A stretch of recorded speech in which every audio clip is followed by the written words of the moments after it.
Today's episode is sponsored by Raul Rodriguez Law.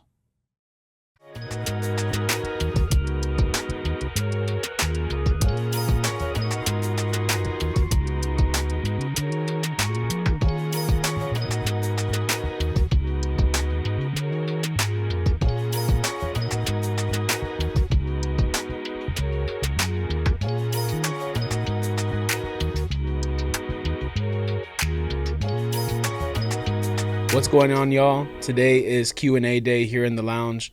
Y'all have asked some questions. We got some answers, some questions from guys at the gym, questions from people around us. Let's get to it. Q&A. My first question that I have for Mr. Solis. What has been your favorite podcast episode so far? What do you think? I think the Omar, well, it's a tie, honestly. Omar, and both because of the content. Omar, because that was real, man. I was just, this guy, and you were great at that. And he just kept peeling. It's like peeling an onion. And it kept peeling more, and it went deeper and deeper and deeper. And then it just went even all the way all in. Yeah. So if y'all have missed it, please go back and check that one out. Omar Figueroa. And if you filled with great content. Yeah, a lot of great content. He didn't hold back. He didn't hold back on mental health. That was it was just for what we're doing here and are helping with mental health and getting people to recognize it at home or with their families or with friends. Omar did a good job. He did a great job. He was right on brand for us. Boxing, mental health, tough guys, Mexican. It was right on brand for what we're trying to hit and expose. That's a great one. It's a great one. So if you kind of skim through it, I challenge you, please go back and take a look at it, because it's going to be an all-time classic, I think, for what we do. That's definitely one of those. There's a couple of episodes where I feel like, okay, this episode's ahead of our fan base a little bit, right? Like, okay, that was a good one. It's deep, man. It's a deep one. But yeah, we just got to hope people see that one, because that's filled with great content. It's going to help a lot of people. Definitely. The other one, to me, that's probably a tie, maybe Omar slightly, I give it a little bit, because of the content and what it means, what we do. The other one is the one where I wasn't in it, which was great, but y'all had your wives, your significant others. Yeah. That was a great one, man. What you see is what you get. Yeah. Honestly, I mean, and the girls stole it. They really did. I mean, they were great. I was worried a little bit about Lisa, your mom. Yeah. But with Lisa, you don't know, right, what you're going to get with her, because she doesn't like all of this spotlight, limelight, everything. She hasn't had a photo taken of her in 25 years. Yeah. So her being in front of a camera with the mic in front of her was a lot. But if you get her going, she just goes, and she's got no filter either. Yeah. So I mean, but that was a classic. Y'all, she felt comfortable enough, and I was looking at it. It took her almost 10 minutes in, and then she just started. She just kept going. Yeah. But the wives episode, that was a really good one. I think that was my favorite too. I think if anyone were to ask me, I think that was my favorite, just because, for many reasons. I think no one knows our family like that. You're close to us, so you kind of know how we function. But I got a lot of feedback on that one of, man, y'all are just like us or whatever, right? But I'm not thinking like we're any different. We're just a family. We're just people, right? But like, I guess not having exposed that. We don't share much on social media about my family, and we don't do that, right? It's just kind of business based. When we expose that, I guess it's a good insight of how we ended up getting, me and my brother, how we ended up where we are, just by being raised by our parents and kind of getting that exposure, and then seeing how we are in relationships and all that. That was a good episode. I think that was my favorite. The girls stole the show. They stole the show. We got to have them back. We got to have them back. Oh, my God, sure. yeah. We got to bring Jeanette. Oh, imagine that. She's a firecracker. We would just have to just relax and just listen to We'll go them. get lunch. And then we're going to still be on the one subject. Yeah, for sure. Yeah. Okay. Maybe we'll start them off with a little bit of something in the cups. Yeah, definitely right here. Get them going. Loosen them up. Yeah. Next question we have with Dad will be for you. Most memorable moment of your boxing career? I know there's been a lot of them. Yeah. You probably, have to go by a year on that one, but I always say when someone asks me a question like that, what's the first one that pops in your head? Yeah. You know what I mean?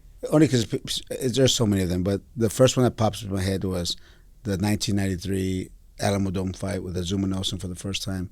Our first fight, just great. Ended up in the draw, but under the undercard with Chavez, Pernell Whitaker, 63,000 people at the Alamo Dome. The hype for the fight was a month and a half or so, with Don King staying here for the whole month, and just everything behind it. It was just every day, cameras on you, training really hard, training at the gym. Everyone's excited about the fights. It just wouldn't stop. It was just nonstop. Mark was part of it with us, having the press conference in front of the Alamo, Lester running the shows, and it was just nonstop hype for 6 weeks. Was it hard to stay locked in and not get like lost in the sauce? Not at all. It was because I was scared most of the time in Yeah. training. Not scared, but just the fact that you knew you were going to fight the great Azuma Nelson, and it was going to be my first. I had some tough fights before that, but my first world title fight, and and I said the story before. I'm training at the gym, and Azuma Nelson's training at our same gym, which is San Fernando gym back in the day. Now known as Leija Boxing. Well, they Leija Box, but they changed it because Frost Bank bought the building and they're going to tear it down or do something with it. But it was named after me for 10, 15 years.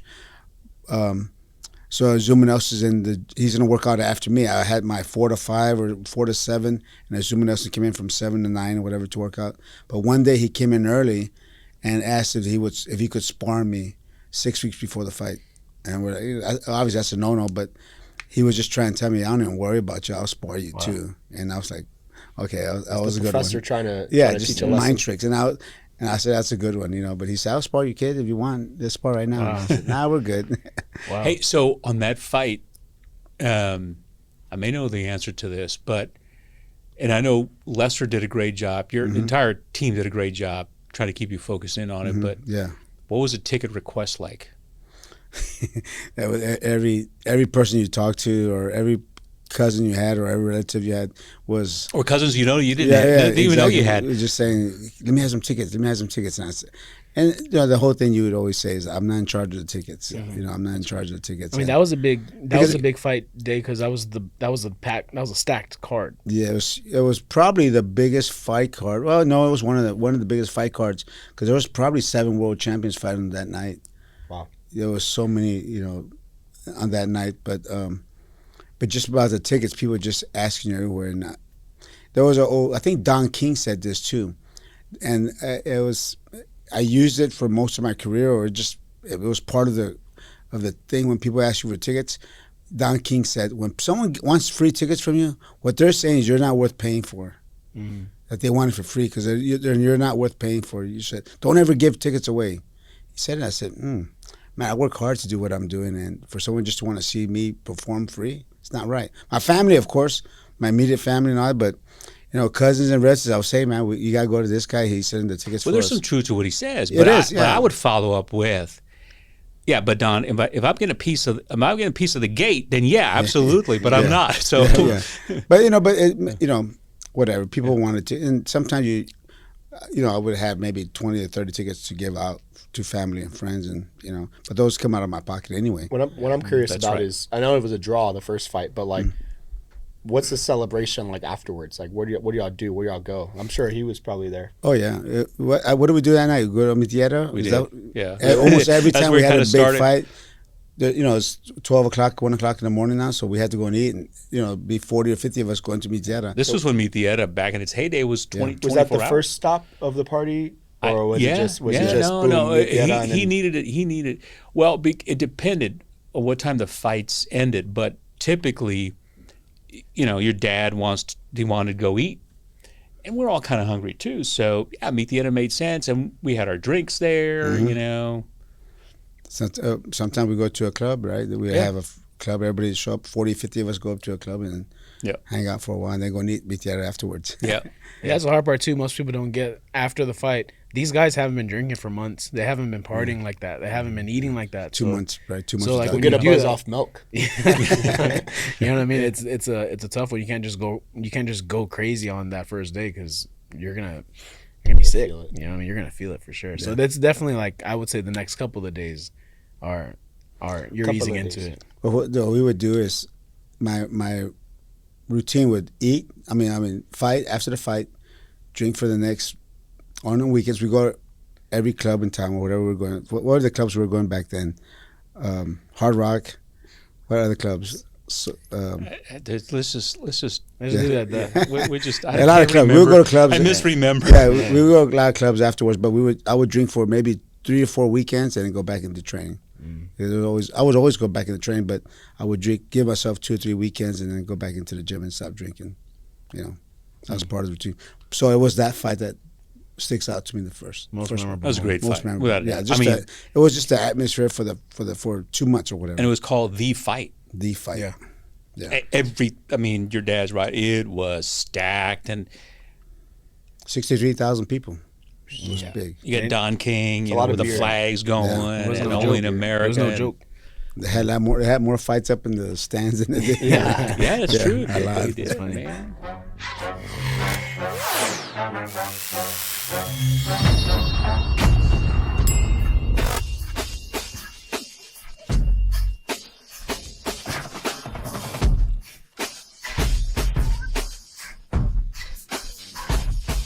So, Dean, your question is from me because I kind of want to know it.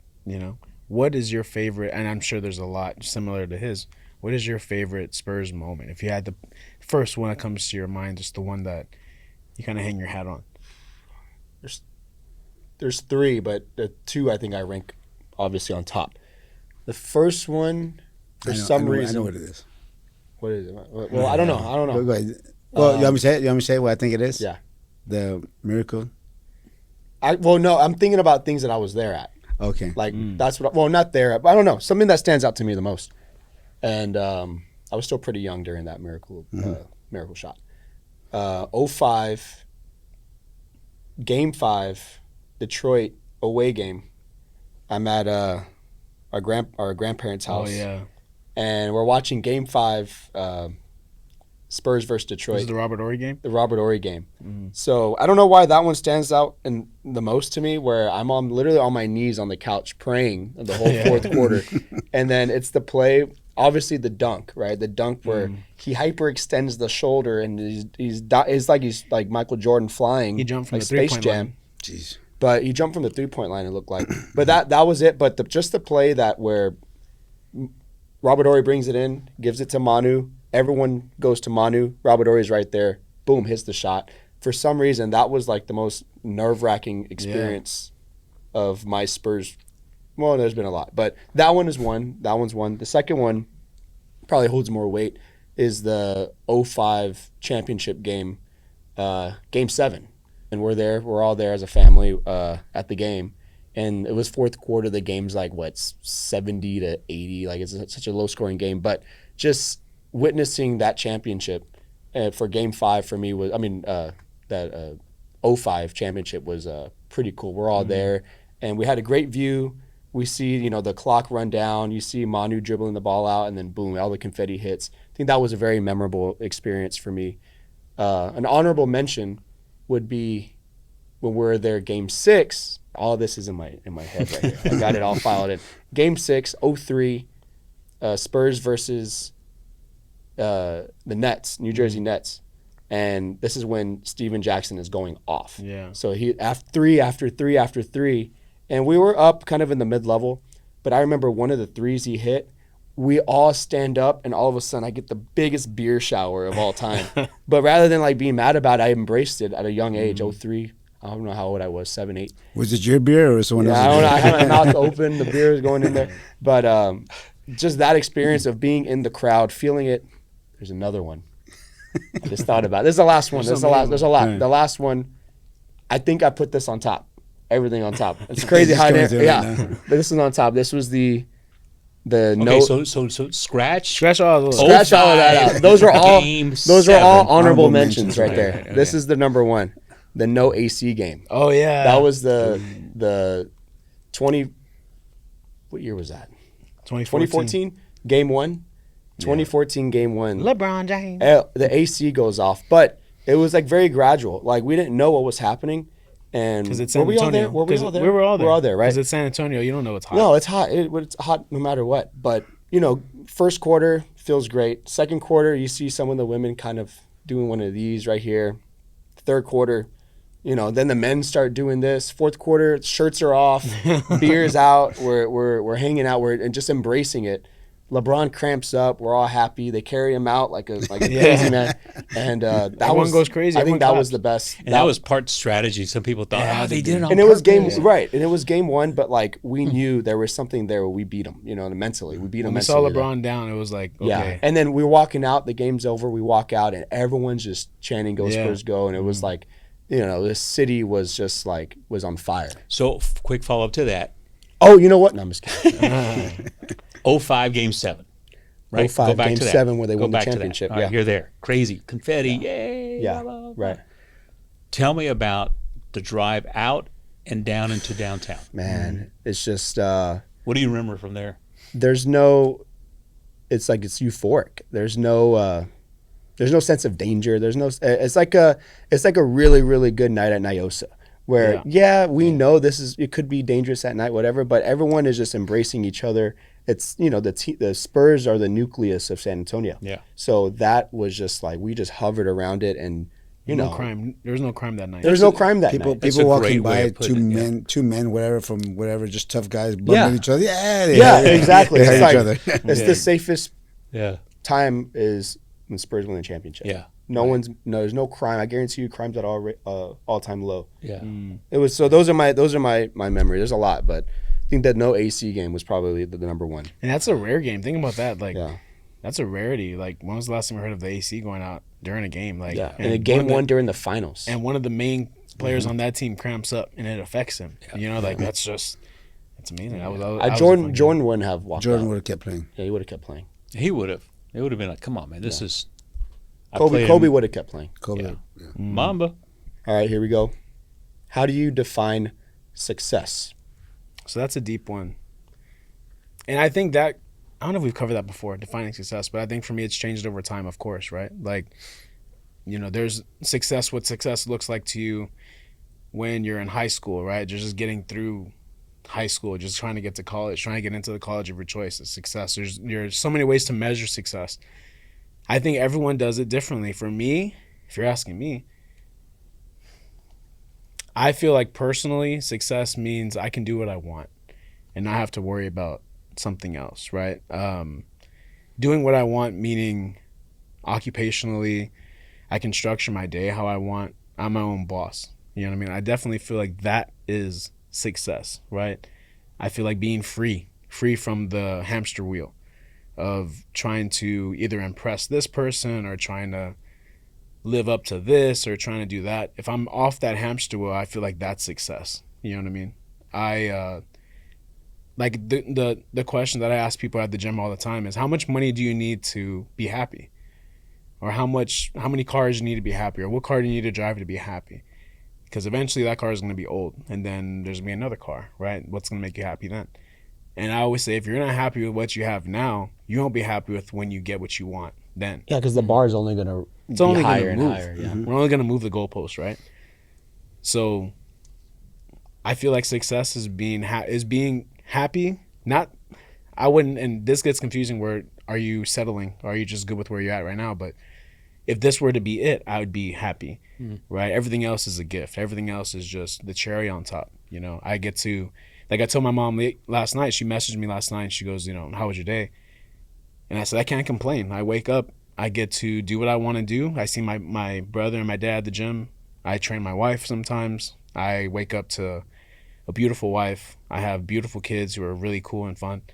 What else can I ask for? That is success. Being able to enjoy my life, being able to slow things down and see my life. I think that is success. If you're able to do that, slow your life down to smell the flowers. I think that is success instead of being on a hamster wheel. I don't think Trying to catch up. trying to catch up or trying to get keep to up with the Joneses all the time. trying to keep up with the Joneses and they don't even care about you, right? Like they don't care if they're going to keep moving the goalpost. But if you're good with the goalpost being here, if you're okay with what you have, if you're not settled, but if you're what's the word? It's not okay. It's just like if you're, I don't know, if you feel like it is. If you're okay with it, I'm great here. I'm happy. I think the bottom line is just being happy Yeah. with your family, being happy with your kids, being happy with your friends. And even if you're not where you want to be, even if you feel like you're not where you want to be, but you can appreciate where you are because of where you've been, that's success. You know, that's a successful thing. I got here. I don't know how I got here.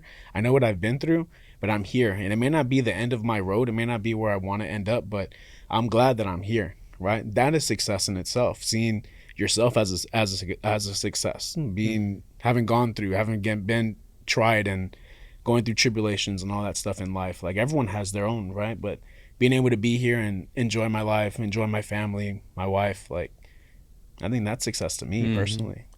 You know, Ain't too bad. No, it's a good way. They're just saying that people that have so much money is a poor guy, man. All he has is money.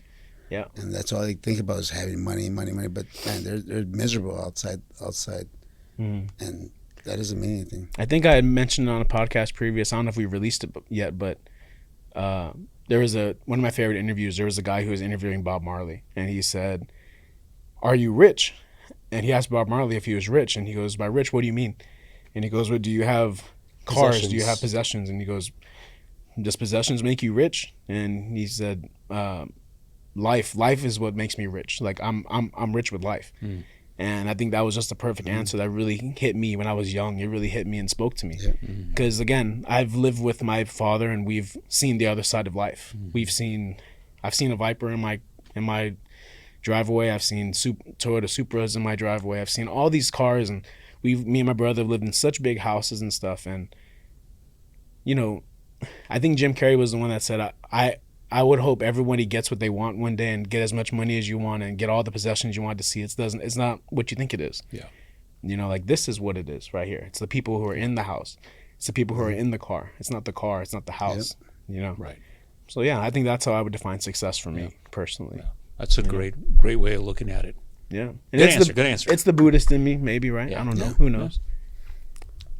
Okay, Mark, what's been the most surprising red carpet brawl fight of the past 2 years that you believe? The matchup that, or maybe the fight that you were just like, whoa, that was a barn burner, or something that just caught you off guard. What do you think? And without a doubt, we tried to make it happen. This past red carpet brawl too didn't happen. The Luis Connor fight. Oh yeah, that was fight of the night. That was a slobber knocker. Yeah. A slobber knocker. That was for the first event, for the first fight. Yes. Fight of the night. And no disrespect to all the other fighters. I mean, they were all really. And that's the one thing about red carpet brawl that I keep telling people is that, you know, you all do a really amazing job really diving in and making sure they're going to be competitive fights. Right? We don't just get a name and put them with this guy just to make a fight. No, we want it to be, we've seen how others have done it. Yeah. And the result of that. Yes. And we rather just have a great match. And it's up to the fighter to put the time in to train and all that kind of stuff, right? Yep. But that fight with Luis and Connor was, it was brilliant. They don't want to lose. Neither one of them want. Neither one, and you know, one of them's fighting, you know, with a torn rotator cuff, but didn't want to quit. Kept getting at it. Connor just, I mean, dug in, and he didn't want to lose either. And that was a fight. Man. It was an even fight. Yes, going into the last minute, maybe. Yeah. It was, you know, whoever won the last minute probably won the fight. Yeah. And this is these are celebrity fights. These are, you know, like businessmen and women. These aren't like, you know, they're athletes. They work out, obviously, but this isn't somebody who you're expecting this out of, right? In a boxing match, your first fight, your first boxing match, you're not expected to perform like that, you know, and they definitely overdid it, you know, like not overdid it, but they definitely hit the mark. Well, I mean, from beyond. Both of them from the entrances, and they all had their own little unique, memorable or unmemorable entrances, depending on how you look at it. But from the beginning, and then just, I mean, when the bell rung, they went at it, and this thing had kind of been building up. That could have been a pro fight. If we had a pro fight going on that night, those guys could have fought as pros. Yeah. And probably did better than pros coming up for the first time. without a doubt. We're just a Their great- hearts were in it. It had a pro man. atmosphere from Yeah. like your point. It had a pro atmosphere from the entrances. you know? Yes. Yeah. Yeah. I mean, I gotta hand it. I mean, they did a great job with those entrances. But just when the bell rung, I don't know, man. I kind of got like on that one because it was our marquee, one of our marquee fights for that one, right? For that night. Well, you all kind of felt, and you all told me it's gonna be a great one, man. It's gonna be, it might be fight of the night. Yeah. So I was anticipating that. But I get that little antsiness, kind of like I used to get when your dad used to fight a little bit, just like you perk up a little bit more on this one. Yeah. And then you're watching it and you're going, shit, this is really good, man. Out of the last 2 years, is that the youngest fight we've had? That's the youngest guys we've Yeah, had, right? for sure. I think Yeah. so. I don't know. Yeah, But I mean, you never know. But that was hopefully we get some more like that. I think that set the standard for what we're looking for. you well, know? I still would like to try to get the rematch on that one at some point in time. I think, and hopefully, everything's got to be equal for everybody and for them too, and they got to be in the right frame Well, that's of mind. one thing that we do. That's when we train these guys for the red carpet brawl. Is we train them so well that even we don't know who's going to win the fight. Yeah. We're Exactly. that night there was 5 fights, right, or 6 fights? 5 fights that night. 5 fights that night, and we had no idea who was going to win. I remember that. You guys were like, Sometimes we were like, oh my god! Even when you think one way, it was the other way. So we never. Even the last time we had fights, and we said we don't know who's going to win any fight. Right. They were that close. they're all pick 'em fights. And those are the best ones to have. I mean, you just get so vested into it. And it reminds me of what you were saying, how you see how the other side does it and how other people do these kind of fight night galas and stuff like that. And it reminds me of, I don't know who was saying it. I was watching something about WWE and WCW when the Monday Night Wars were going on, and about the platforms that they were on, TNT and WCW, USA Network for WWE. And they were saying, well, what was the biggest difference between the two?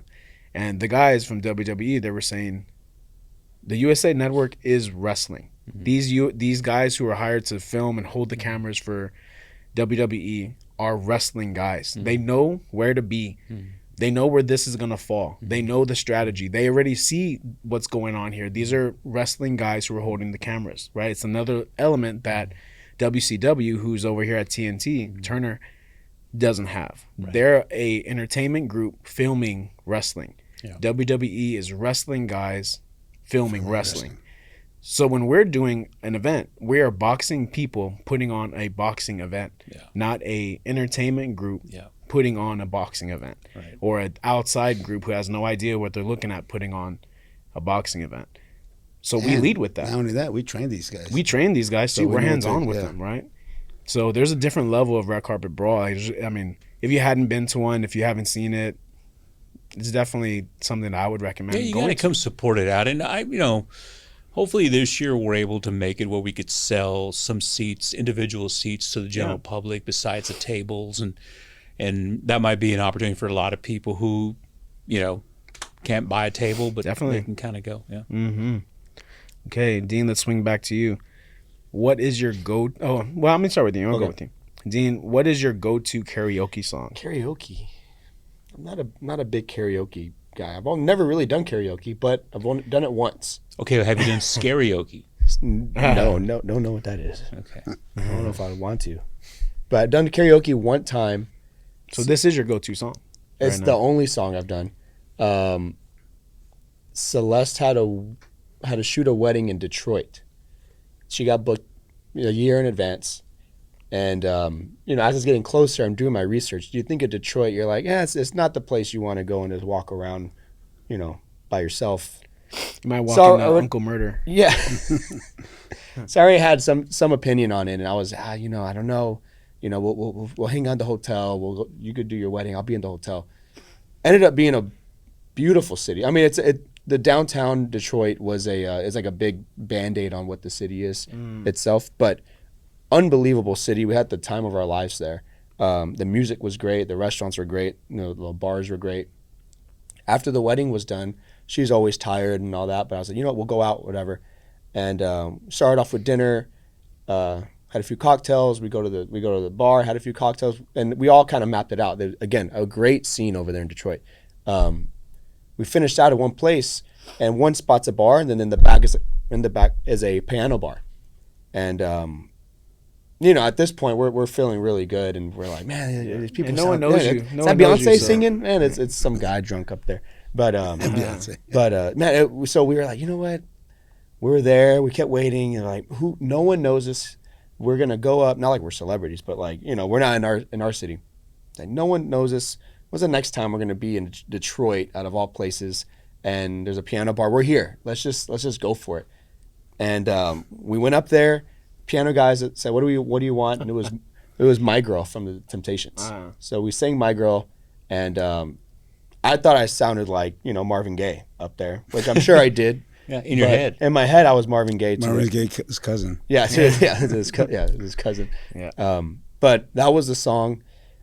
That's the only time I've ever done karaoke. So I wouldn't say I have a song, but that right there was like, okay, I think I lived out my karaoke dream. Yeah. Well, Dean, I'm glad you mentioned that. I heard because- that the bar closed down after that. Yeah, I think so. Yeah, the guy quit. The piano guy quit. Well, I'm glad you. Oh, you know what? The mentioned only that. thing that I remember most of that night, but I look back and we always bring a disposable camera everywhere we go, and we get them developed. And we're like, we never know what's going to be on there, and we get them back, and there's a selfie of Celeste and I and the piano guy while we're singing like this. So it was pretty. And the guy's like, "Get away from me!" Yeah. So that was my karaoke. I've never done karaoke besides that night. Well, it just so happens that we do have the footage Yeah. that night. Roll it, Roll it, Jason.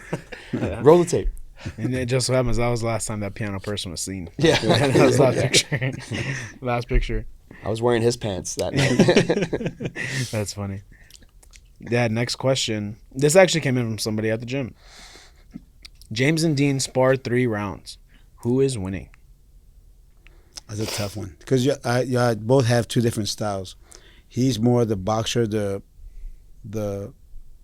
I think his long style is reach. flashy. He's flat. He's a flashy.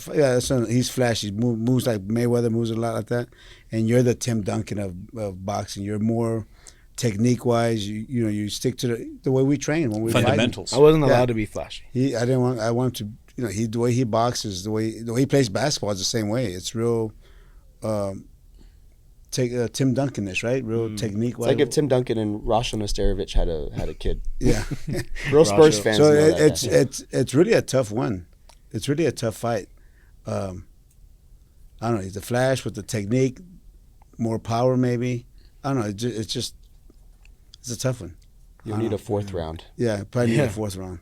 It'd And then be a 5th round. It'd be who would you say you fight like if you had to anybody? I think I'd fight like a David Benavidez. You think you're that? You think you're like going forward like that? Like Oh, I mean, I never moved back. But you can. I can if I want to. Yeah. But I think my countering instincts are sharp enough for me to not have to move back. Where I invite the contact Yeah. so I can feel it and then shoot. And then I could throw combinations Your also. style. And I love that hook to the Your body. style for people that may know boxing is Sergio Martinez. that's how I see it. Right. If I I'm see, like, lefty. Yeah, but no, you fight like that as a righty too. You can really? kinda, Yeah. you go back and go forward Yeah, and you're kind of over. reset. Sergio I Martinez can is see a that. perfect example of how you fight. Yeah. And James is I'll take probably more of a Canelo-ish, maybe. You move your head around a lot. You jab a lot, He's lighter on the and, feet. and you don't. Yeah, I'm yeah, not as planted as Canelo. Yeah, you can move. You'll box more. You're more of a boxer. Yeah. You like could kind to of use go your jab. more like Cotto.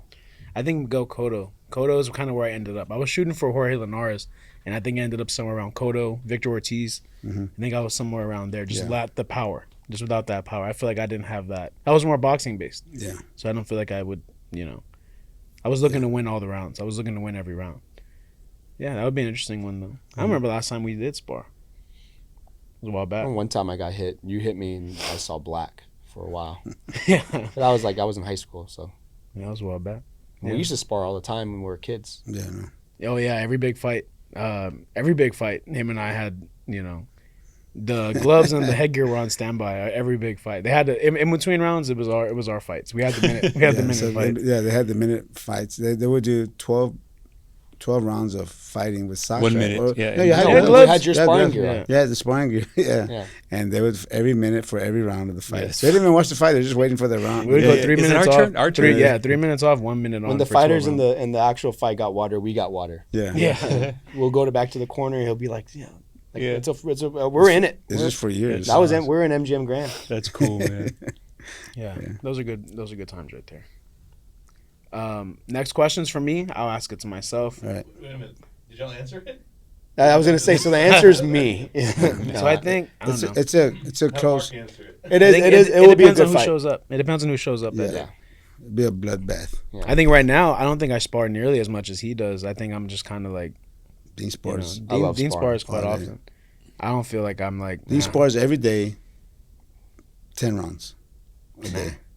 12 rounds. Who are you sparring? Are you sparring? What's his name? No, that 70-year-old lady that comes in. No, I'm just kidding. No, you're talking. You're talking about what's his name? No, we spar different people. I mean, a lot of them are the There's amateur clients- fighters There's that a lot come of in. clients too, and then he trains. He spars with the amateur boxers. Sometimes the clients are the hardest people to train because you don't know what you're getting. Like Yeah. they're coming in, they don't know, right? Especially the ones that are just starting off. I have a 16-year-old kid who plays football. He don't look 16. He don't look 16. Oh no, he looks like he's 30. Yeah. Muscles on muscles. Muscles on muscles on muscles. He's 16 years old, plays football out in Bernie, and this kid, man, every punch is just trying to take your soul. Every punch, and I'm trying to tell him like, hey, this isn't football. Like, I've come to figure out he was trying to knock people out just because he's scared of getting tired, which is a lot of people are, right? When I get tired, what happens? So I'm gonna end it now. But you don't know. You just don't know what you're gonna get with clients sometimes. You don't know what they got. You don't know what kind of power.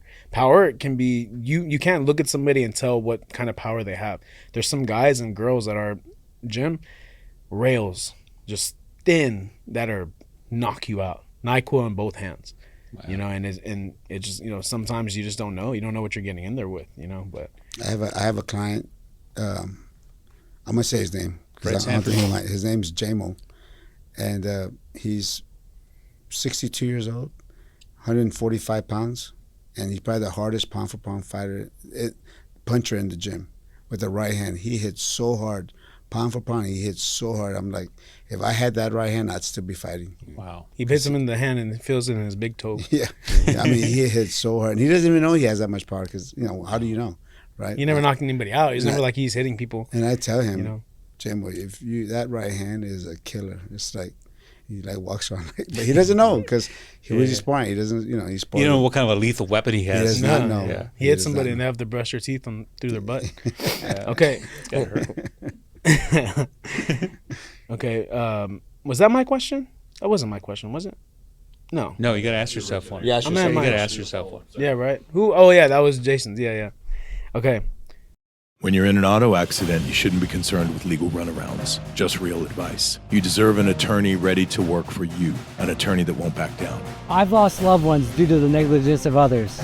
If you or a loved one has been injured in an auto accident, I want to be there for you. Raul B. Rodriguez and his team care about ensuring you and your family are represented, whether on the road or in the workplace. Raul is real, and Raul won't back down. Call 210-899-0300 to schedule a free consultation. Next question from me. Wait, let me ask the question. Yeah. So, what's your diagnosis, and how do you cope with the diagnosis? Okay. So I got diagnosed when I was 26, 25. And I got diagnosed with bipolar. There's two different types, bipolar 1, bipolar 2. They said I was bipolar 1, which your episodes last a little bit longer.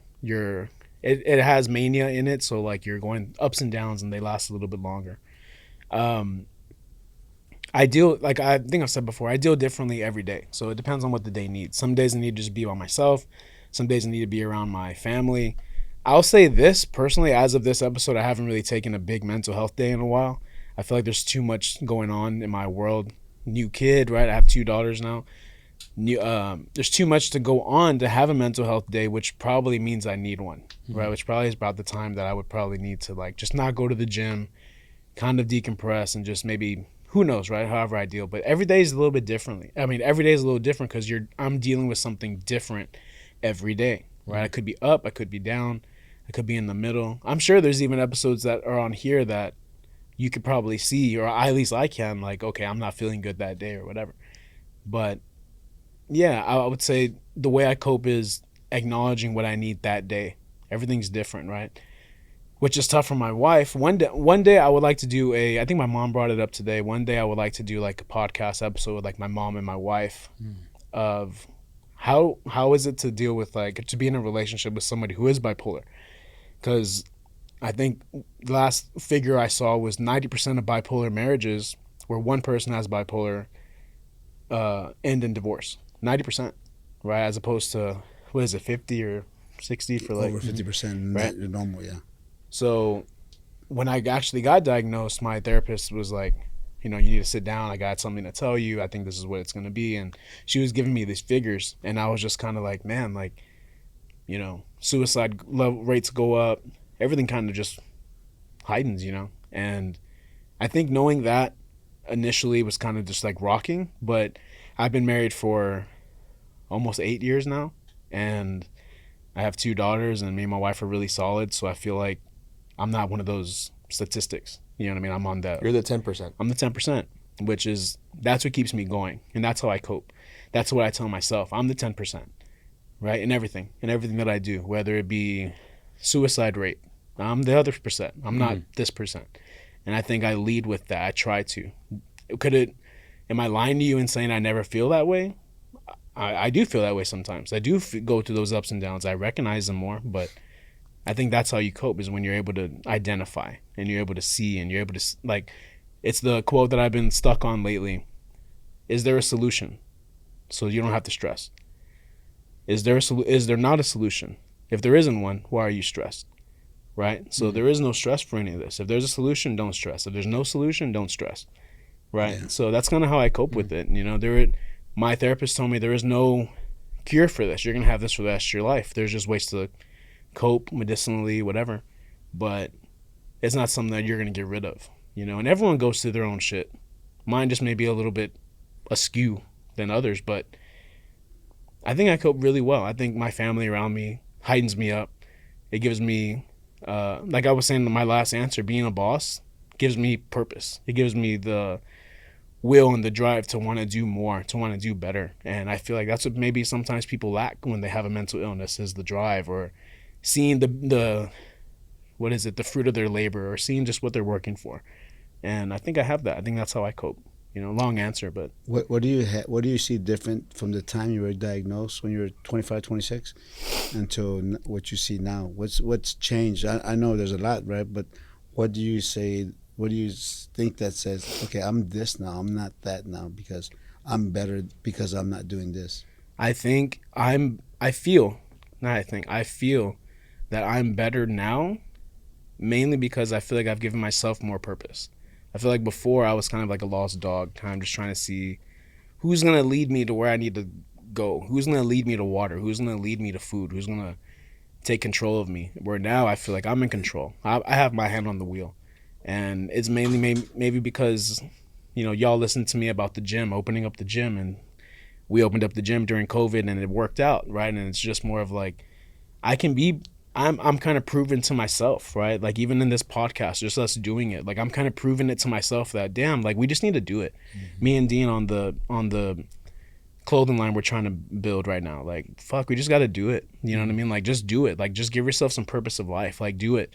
Don't be scared of everything, And I think right now, before I was really scared of everything. I was scared to make a move. I was scared to put myself out there, because who am I putting out there, right? Is this somebody who people can swallow well, or is this somebody who's kind of off-putting, And you can't care about that. Like, I don't really care about that now. What would you tell the young kid that's 25, your age, and you're going through all those thoughts that you were going through when you were 25, 26? What do you tell that kid now? It gets better if you put in the work. But if you don't, it won't, right? Like, you have to, first thing I would say is tomorrow needs you, right? Like, tomorrow needs you. That's just what it is. Like, your tomorrow needs you. So, with that being said, it's not going to get better if you don't put in the work. It's not going to get better if you don't go find your safe space. It's not going to be better if you don't find that person or people that are going to help you out of your rut. It may not be as easy as just reaching for your parents or your brother or whatever. You know what I mean? Sometimes they're not there. Sometimes it's not. You don't have a parent around you. You don't have a brother to help you out. You don't have another resource to bail you out. You So got you got to to go be find your it. own energy source. You got to be your own energy source sometimes, or you got to go find it. You know, and if you want it, if you don't want to feel the way you're feeling, figure out a way not to feel that. You know, it's not. I think you said that a while back is that people don't really want to not be around. They just don't want to be feeling what they're feeling. Yeah. So it was the whole suicide thing. You don't really want to die. You just don't know. You don't want to feel what you're feeling, and that's two different outcomes to. That's two different solutions, two different routes that you could take. You can kill yourself, but you're eliminating so many things that could possibly be good for you in the future. I was suicidal when I was right out of college, or maybe in college. And look at me now. I got 2 kids. I got a beautiful wife. We have a gym that's prospering. We have a podcast that we're able to talk to people about this and everything. You know what I mean? That would not be happening if I wasn't here, I don't feel. So, but I had to put in the work. I think that's just anything, you know. How do I cope? I put in the work. I do the mental work. I don't just ignore it. Do you wake up sometimes in the morning knowing, oh, God, this is... It's a 12-rounder or it's a 4-rounder? Yeah, right. I mean, Yeah. I feel like I'm it doesn't hit me like that. I feel like it says, like, you're right. There is a little, that's an interesting way to put it. It's a 12-round fight. It's a 4-round fight, but it's more of the Mayweather effect. I'm prepared for the 12 rounds. Okay. You know what I mean? That's As good. opposed to I'm trying to knock it out right now and I don't want to deal with it. I've done this. I'm seasoned. I'm experienced. Right. I'm ready for 12 rounds today. Yeah. You know what I mean? And it may be just not going into work. I have the luxury of doing that. You know, not going into work today or working more, right? It may just be diving into work or whatever. Right? I have the luxury of doing those things, of altering my life however I see fit. Yeah. And I love that, you know. And Sometimes just being around people will help you, though, right? Just yeah, being around sometimes talking, hearing my clients' problems helps me out of mine, me helping them somewhat. That's why we're so big on this is what this is all about, of us helping so that we can get out of my mind a little bit. We can get out of our minds and help somebody else. You know what I mean? And that's how I cope personally. Wasn't there a saying back in the day? You think you have it bad, help somebody else. That they're just saying, like, when you think you have a lot of problems, help somebody with their problems. Yeah, Changes for you. Yeah. It's like walking around someone else's shoes, right? Yeah. It's the whole thing of like, you think you got it bad, but you know you have your house, you have all this. There's always somebody that has it worse, and you know that doesn't always hit people all the time, right? Yeah. Sometimes they have to see it or they have to hear it or whatever. But put yourself in that scenario. Go look for somebody who has it worse to make yourself feel better. For I guess that's bad, but however you have to see it, you know what I mean? I don't know. Like for me, like it was a really negative way to think, but I used to wake up every morning thinking I'm gonna lose somebody today, and when I didn't, at the end of the day, I felt great. It didn't happen today. Yeah. And then I got to the point where I don't have to think like this all the time. Like I might be right one day, but it's not gonna be today. You know, so just go about your world, go about your life, and when it does happen, deal with it. But I used to wake up every morning thinking my brother or my daughter or my dad or my mom, someone's going today. You know, and it would help me appreciate them a little bit more. Yeah. So when it didn't happen, I felt great. But you know, you kind of go through phases like that, in and out of. That's not a There's healthy coping way. mechanism that you use to help make yourself. It's feel a defense better. mechanism, Yeah, you know. But there's different ways to do it, and you know, that's me personally. That's how I cope. That was my diagnosis. It's definitely an everyday thing. You guys see me once a week, right? So I can be good for once a week here, but. Like I was telling my clients today, you see me at the gym, but you don't know me. Like, I don't know you. You don't know me. If you knew me, maybe you wouldn't like me. You never know, right? But, yeah, that's personally me. Do you know when you got to check yourself out? Like, especially if you're in your business, right? You're your own boss, but you got your clients. Yeah. And it's a 12-rounder day. And do you ever, like, something snaps in you and you just, I guess, have you ever let that side of it come out to the client? Yeah, but I would say in like a different type of way. If they're giving me, let's say we're talking about something that I'm passionate about, it definitely comes out there.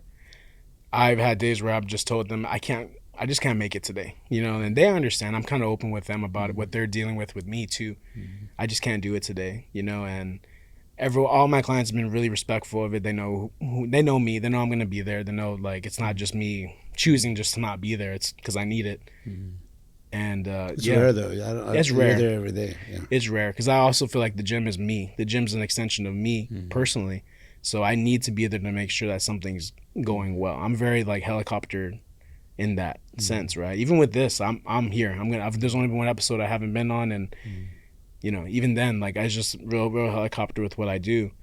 So I dive into those things. I dive into my outlets, and that's how I cope. You know, I dive into my art, our clothing line, this podcast, the business at the gym, the potential for growth on all of those platforms. You know, and that's how I cope. I found a healthy outlet for it. And that's one thing. Just let the kids out there or anyone that's out there not feeling well or have thoughts that there's help out there. There's help. There's people out Definitely. there. I mean, there's one right here, right? Like, there's a person right here. Like, I always tell some of the guys at the gym and even our trainers, if you're going through something and you do something stupid, I'm going to be so pissed off because I'm right here.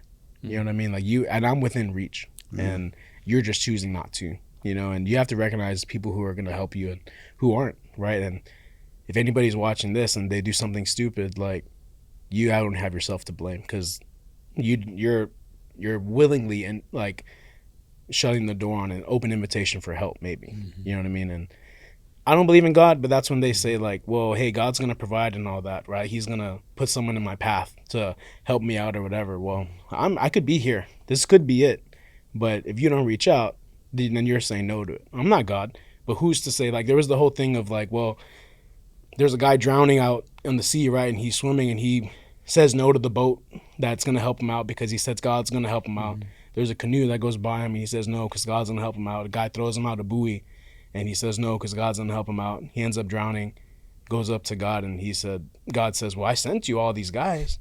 You know, like, how are you? You said no, right? Like, I sent you all the help. I don't know what you mean. It's just opening minds up like that. You know what I mean? Recognizing people who are maybe trying to help you, you know, and certain things, and not just being so closed-minded to some stuff. But, yeah, you know, that's what we're here for. Yeah. That's what we're here for. Mark, next question. Next question. What's this question? What color socks are you wearing? Yeah. Man, that was deep. How do you follow up with that one, man? So this is a good one. Mark, how do you personally handle stress or pressure? And I'm sure that's changed over the time, right? Like, you know, there's different things that relieve stress and whatever, right? Yeah. So, like, how do you personally do that? How do you handle pressure? Yeah. Or if you even feel pressure or stress. I personally don't feel stress in my life that much, you know, but I think we all have pressure and stress in different ways. We all have it. And everybody copes with it their own way. Some probably better than others. It took me a while to kind of navigate through that a little bit, but you know, very open about my faith that keeps me centered and grounded, but at the same time, you know, sometimes it's just as simple as taking a deep breath, man. You know, I know that. Of what? I'm just kidding. What do you got, James? Yeah. So you know, sometimes it's just a matter of just letting go. You know, again, for me personally, it's. I mean, I've had some days, especially when you're building, for example, a brand new arena and you're trying to put a staff to it. You're trying to responsible for hiring the executives for it, and you want to make sure you pick the right people because it's going to be a reflection on the entire team. And then, you know, there's a business side to all of that, you know, keeping it busy, booking it. So, and you got to be successful at it because a lot of people are relying on that job, you know? So how do you deal with that? What do you? It's one, being positive. And number two, it's just having a vision and a goal and just trying to just achieve that. You almost narrow in on that vision. Don't let anything else affect it. Right. But there's going to be a lot of things going to pull you every which way, and you got to deal with that. I mean, just like what you were saying, I mean, if somebody comes up and says, oh, you know, Mark, I'm dealing with this, I'm going through this, or I've got an employee relation issue, and you have to pay attention to that because that's part of that little thing that you have to you have to deal with it to get to your vision. Mm-hmm. You can't let it fester. Yeah. Because if you just blow it off, it's going to cause a ripple effect down the road, and you're never going to get to your vision. Yeah. So, you know, my family, that helps out a lot too. Sometimes I always tell people, leave work at work, man. When you go home, just be home. Try to be present if you can. Yep. Sometimes you just need that quiet time. For me, I need the quiet time sometimes. That could be a walk. That could be me, you know, going to church and praying. That could be me just going to a quiet spot, or maybe going to a movie theater. And I've done that many times before. I'll buy one ticket for myself. I'll just sit there and I'm watching a movie, and just for those 2 hours, just losing You're out of your myself head. in it. You're out of your head for those 2 That's hours. it. And you come back out like, all right, let's, you know, the issue's still there. Let's go deal with it. But at least I had that time to kind of clear the head a little bit, and try to maybe figure out how do you work your way out of it. I think the biggest stress reliever is kind of like what I was saying. Like for me, is there a solution to your problem? Then don't stress. Yeah. Is there not one? Okay, then don't stress. You know, it's just, if it's out of your control. I would say if it's out of your control, it should be out of your mind, right? That's and true. you're saying if there's a lot of things in your control, Yeah. how do you organize it? How do you cope with that and all that, right? Yeah. Mm-hmm. Good. I like it. I like that one. Dad, this is a good one. This is one that I'm interested to see how we've been asked this question quite a bit. Remember, anybody who knows, but this is one that I'm interested to see how you personally answer. Okay. What spur is the best boxer that we've trained over the years, and which spur would you say is not so the best? Needs to stick to basketball. Yeah. Okay. Well, Found the right job. You know? Manu was great. He didn't box with us a lot, but he was great at what he did. When he did it, he was a southpaw, fast, moved really well. But he wasn't doing it enough to say he was the best.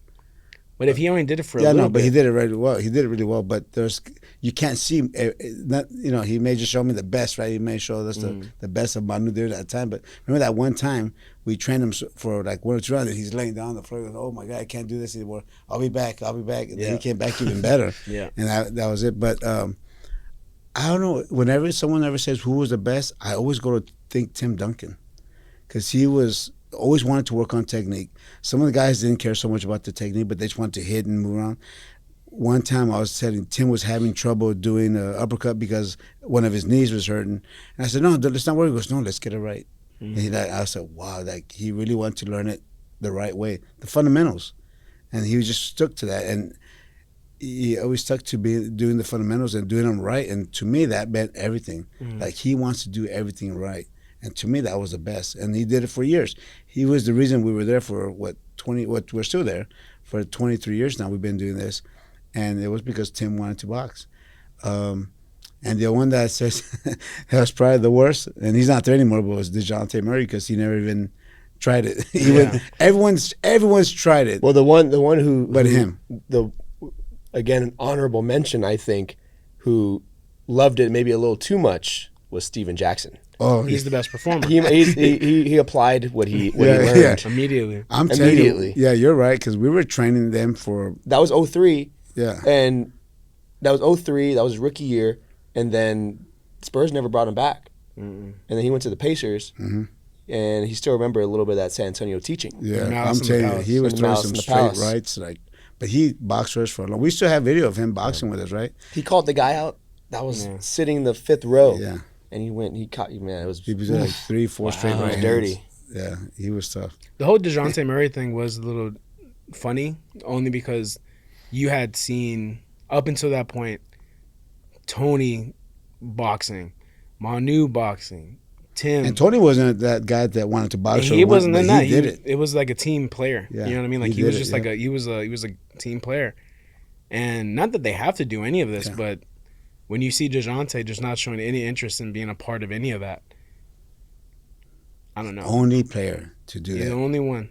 Everyone in the Spurs has boxing or boxed with us or tried it out. Or at least was laughing like, nah, man, like, nah, or we're not, being that's there, not but, me. yeah, You know, he just never showed he up. just didn't show interest, didn't see, like, you know, and all the guys are doing it. Like at that point in that team that year, all the guys were doing it. Even When the Tim summer Duncan's league. doing it, you almost When want Tim's doing it, and the summer guys are doing it, and and you're not, it's kind of just like I don't know. It was weird. It was a strange. different interaction. It made me see him a little bit differently. This is behind the scenes, but it made me see that guy just a little bit different. Of maybe he's not a team player, and maybe it was just that one interaction where I don't know him personally. We don't know him personally, but I always say how you do anything's how you do everything. Yeah. And it was just that little thing for me. He had no reason not to. You know, Tony was the one who had some hand problems. Yeah. And he still did it. He still did. Yeah. You know, and then you see guys like Wimby, first year, who's just coming in. He's excited. He wants to be a part of it, doing it almost damn near barefoot. You know, and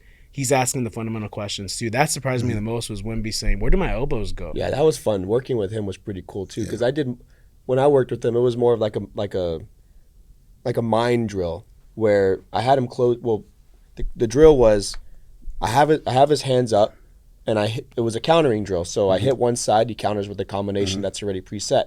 Same thing, get hit on this side, he has a combination, and he couldn't get it. And I was like, and he was getting frustrated. You could tell he really cared about it. And then I said, you know what? Just close your eyes. Just forget it. Just close your eyes because you're trying to anticipate. You're trying to plan. And he's okay.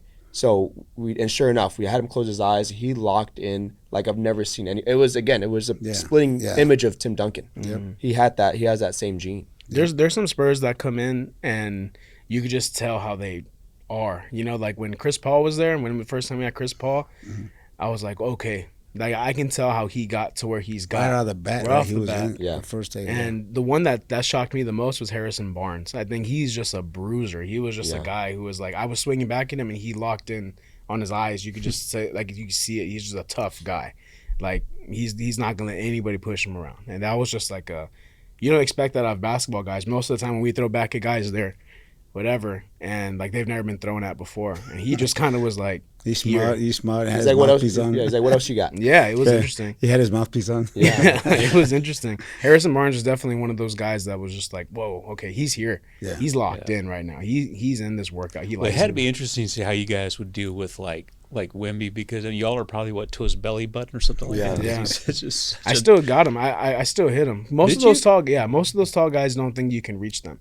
You know what I mean? Like, did you have to jump up? I did, but I got him. Yeah. You know what I mean? And it's one of those things where they don't think you can hit them just because even in boxing, taller guys, they just lean back. They don't really work on those little fundamentals of slipping because they're just thinking, they want to lean back. I'm going to lean back, you're not going to touch me. But when I touched him, it was just like like a shock. Yeah. You know what I mean? I shocked myself. I didn't think I could reach that high. Wow. And I got it.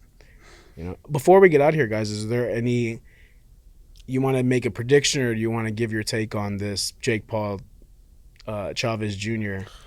thing? You know, if it's not money involved, where they're not paying Chavez to slow down or not to go all out, Chavez would knock him out if it's a real fight. Chavez is a great fighter. But he's been out for a while. He's a great fighter. Who has Jake Paul fought? Well, okay, so you know how. Yeah. Okay, I'm going to say what you're going to say. I know he's been training a lot. So remember, Jake Paul this was probably a few years ago. Jake Paul was fighting, and Julio Cesar Chavez was fighting on the undercard, fighting Anderson Silva. Mm-hmm. Chavez lost every round, pretty much every round. Anderson Silva beat him. Yeah, and Jake Paul beats Anderson Silva when they fought recently. Drops him last round. Yeah. But if the Chavez that trains hard and does that trains hard, that's what I'm saying. If the Chavez that is training hard and really wants to win, he would win. I would say, I mean, obviously, Chavez is the best and highest skilled boxer that Jake Paul has fought. Yeah. But that was a long time ago. I feel like, I mean, there's been such a crazy, I mean, you don't lose that touch, you don't lose that discipline that you've learned, especially with his background, but I don't know. It's just a weird thing. If he has endurance and he wants to win, he would win. If he trained hard, if we had him for 2 months, 3 months training every day, working out, being clean, we can only hope he's doing that. Yeah, that's what I'm saying. If he does that, he'll win easily. Yeah. If he doesn't do that, he's not. Chavez Sr. at the press conference was saying this is the best he's ever seen in the sun. Again, these are all selling points. Of course, selling points. Selling points, right? But at the same time, if he isn't lying, right? I mean, I don't know. It's just one of these things where if he isn't lying, if he's saying, hey, this is the most locked in I've seen him, this guy's clean, all this stuff. It should show. It should show. Yeah, who knows how hard he was training with Anderson Silva during this time. He probably was, if he even trained. Yeah. Because And Anderson again- Silva put it on him. I'm like, Yeah. this is world champion Chavez Well, Jr. but here's what I'm going to say. 12 It's- rounds with Canelo. It's a business. Yeah. So Jake Paul wants to continue doing this. Yeah. So he's got to show, man. He's got to Yeah, but- show up Hey, because he- eventually I mean, people are can't going to blame him. tune Can't out. Or blame just him have to for- show him the money. Yeah. Well, but that only goes so far. That's what happened to Tyson. Come on, we know all that. We know Tyson had the handcuffs on. He couldn't punch. Dude, I don't know. I tell you, he couldn't punch. How do you know? Because I know Tyson. How do you know? I don't know. I don't He know. was he was hitting the sparring partners a lot more than he hit even tried. So you're hitting saying Maybe Jake Paul. so. So you're saying Jake Paul. Jake Paul did- lost to who? Tyson Fury's brother. That's what I'm saying. Who So was you- 6-0, 6-1. But that's what Come I'm saying. If it's rigged, wouldn't he have beat him too? Well, maybe he thought he was going to beat him, and now he. So has this to, is okay. take Do it. we have time to just? I want to Yeah. put my 2 cents on that Tyson versus Jake Paul. This is 10 cents now. Yeah, 10 cents. Mike Tyson's in the back, right? He's on his feet what it looks like the whole time. He had his butt out and everything, right? But he's on his feet. He's 56, 57, 59. 50, He's 58 right 58. now. And that is draining. Like just that, the anticipation, the energy, not like he's a stranger to it, but it's been a long time. It's been, what, 30 years? He's been training for it. He's been training. He's been training for it. But yeah, but when you have the lights on you, when you maybe you can tell me better than I can. If you say you came back, right, and you have 70,000 people in that Dallas stadium, Lights won't bother me. the lights won't bother you. Like that, Nothing you, bothers- but it may not bother you mentally. But the No. the energy draining. If I've trained for all that, it's not about me. We've been through it before. I've been 30,000 people at the Alamo Dome. Yeah, but that was I locked. know That what was it's- you. That was you locked I in know. at 20 But something. the years mind old. doesn't change. You're still The mentally mind doesn't tough. Yeah. change, but the body's different. The No, body doesn't react the same way. That part of the leg stressing out because there's people there, that's a mind thing. It's not a physical thing. Right. Well, yeah, it's a mind thing, but it still took place. It's still. I think it No, was still an I'm issue. saying that wouldn't bother Tyson. So, but the fact, no, I'm talking more in a physical standpoint that if you don't have any legs, you can't box. You can't throw. You're going to lose balance. I feel like he wasn't engaging because he didn't have the legs to. And then if Mike if, could and have then knocked him on if the he first threw, round. then Jake Paul Mike could have knocked counted. him on the first round. Why didn't he try in the first round? He didn't do anything in the first round. That's the time you It try to just knock didn't someone seem out. right. It just didn't seem right. That's So what- you're saying, conspiracy theory, you're saying that Tyson signed an agreement that stipulated he As could long not as the knock fight, out the Jake more Paul. the fight went, the more he get paid. Wow. Okay. That's conspiracy theory. You have it under good authority. Yep. The long, Everybody's talking about it. A bunch of people There was a talking about it. Who contract. says that? There was a contract. The longer the fight went, the more he got paid. So the question is, when you get older, does your chin change? I'm sure it does. It has to. If you don't have legs, you can't take that Yeah, punch. but if you Exactly. have legs by running and working out, he was. But he didn't move. He didn't move. He didn't show that he didn't did have punch. legs. Yeah, he didn't even punch. Exactly, because he didn't have any legs. No. come Now on. again, to your point, I could go right now and fight Jake Paul and give him the best 9 minutes, and I would work out because I don't train right now, but I would give him a better fight, and I don't do anything, and I'm the same age as Mike. Are you hearing that, Jake Paul? I'm saying I would give him a better fight right He's now too busy than on Mike his Tyson yacht. did. If they let me punch and do everything, I would move a lot more. I'll move my head. I'll slip punches. I still know how to do it. I just don't have the same reaction that I used to have. But Right. I'll give him a better fight. Yeah. I think everybody would have loved to have seen Tyson just knock his ass out. Yeah, but Right. I'm happy. he had 30 million reasons not to punch. I'd rather Okay. see it play out the way it did than anything else. But I keep going back. It's a business. Yeah. And Jake Paul has a business. And at some point in time, he's got to show that he deserves to earn the kind of money that he's earning. You got first of all, you got to hand it to him to be creative. Yeah, no, he and is. doing I don't hit him for you that. know, everything that he's doing. It's pretty unreal. I don't think I really personally don't think he has to prove anything. He's getting the money. Yeah, no, What does he have no, to no. prove? He's still But- getting but- the but check. if it- No, if okay, he wants to but- prove but- himself to be one of the great fighters. Right, but You no, got a but, lot more things to but do. eventually people are gonna start checking out and stop watching your fights. He doesn't have to fight. I feel like he could but just what he I'm could let it saying go. But is that's his that business. eventually that well dries up. You got to show something in these fights because eventually you're like, I'll skip it. and then he'll go do Well, something no, else. that's They're gonna that's say, a- "Oh, he's fighting Chavez again." No. Chavez probably not even gonna train for this one. He's probably just gonna show up for the money. That's But what it's they're gonna say. it's a very similar Mayweather effect, though. It's like Yeah. people paid top dollar to hope to see Mayweather lose. Right. As long as people hate Jake Paul, he's always gonna have a fan. He's always gonna have people tuning in, and he's doing a great job. No, that. this business sense and what he's doing for Yeah. himself is great. People want to see the bad guy lose, and he's picking the right people that are just a hair off. Sure. If people hate him, he's gonna have Now, people watching. I would agree with that. But I also think that in this fight here, if Chavez is training the way that he is, and the dad says he's locked in, If Chavez is It won't be 60 close. or 70% of what he used to be, he wins the fight. Yeah, he wins the fight. If he's 60 or 70% of what he used to be years ago, he wins the fight. and see, but what I'm saying for business, For Jake Paul's business. for Jake's Paul business, it would be great if Chavez wins the fight, because then everybody's going to say, all right, who's going to fight next? Now I'm engaged. I want to see how Jake Paul responds to this. Yeah, but he wants to be undefeated. Well, he's lost already, right? He lost Tyson to Fury. Tyson Fury's brother. Tommy Fury. Tommy Fury, Yeah. who's really, who's not even, No, if he's if the terrible. old Chavez fought Tyson Fury's brother, what's his name? Tommy Fury, he knocks him out in the first round. Mm-hmm. That's He's the difference. That's the difference he's of the bad. fighters, though. And he beat Jake Paul. Yeah, right. That's what I'm saying. So the whole thing is just quick, so we can get out of here. Right, I know you got to go somewhere. Yeah. If you got Pacquiao and Barrios, and you man. got Jake Paul and Chavez Jr., what are the predictions on that? Who has a better chance of winning? Who has a better shot? Who has a better shot of winning? Chavez Jr. against Jake Paul against Chavez Jr. or Manny Pacquiao against Mario Barrios? I think Jake Paul has a better chance of winning. And Yeah. You think Jake Paul has a better chance to beat Chavez Jr. than Manny Pacquiao has of beating Mario Barrios? I think so. I think Mario Barrios should win.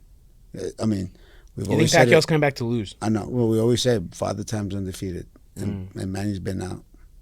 But Father Time's undefeated. He's 47 years old. What is it? 46. 57? 46? 46. What do you think? I think I agree. I think Jake Paul has a better chance of beating Chavez than Pacquiao has a chance of beating Barrios. Wow, interesting. Just because It's because that of age. what It's just age. Yeah. Now, if this was 10 years ago, How old is Chavez Jr.?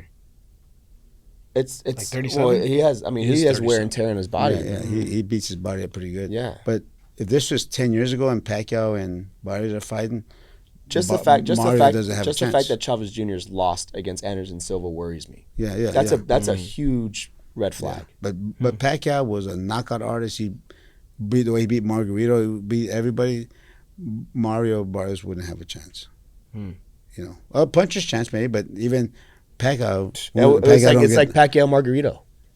Pacquiao whooped Well, we Margarito. just- It's very similar style. We just hope that Mario's like tune in on this one. think- This is a big one for him, man. Yeah, I'm sure Right. Mario. This will be the biggest payday of his career. This will be the biggest fight Oh, yeah. so far of his career. Yeah. Yeah, it's a big fight. So he's got to dial in on this one, because this is He what a should, notch he should to win. have. You don't. You should win. The guy's 47.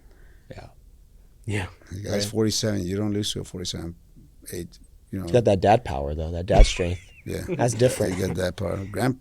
I'm sure there's some grandkids running around. Do you like when you see Pacquiao? Do you say Mr. Senator to him? I say, what's up, Pac? What's up, Pac-Man? Packy. Right. Come on, Packy. Guys, thanks for watching this episode. Good Q&A, good questions, good answers, always. Good content today. I like It was good. It was I good. think there's always good content in these episodes. Hopefully people listen. There's always some good stuff to be learned here. Roundtable stuff.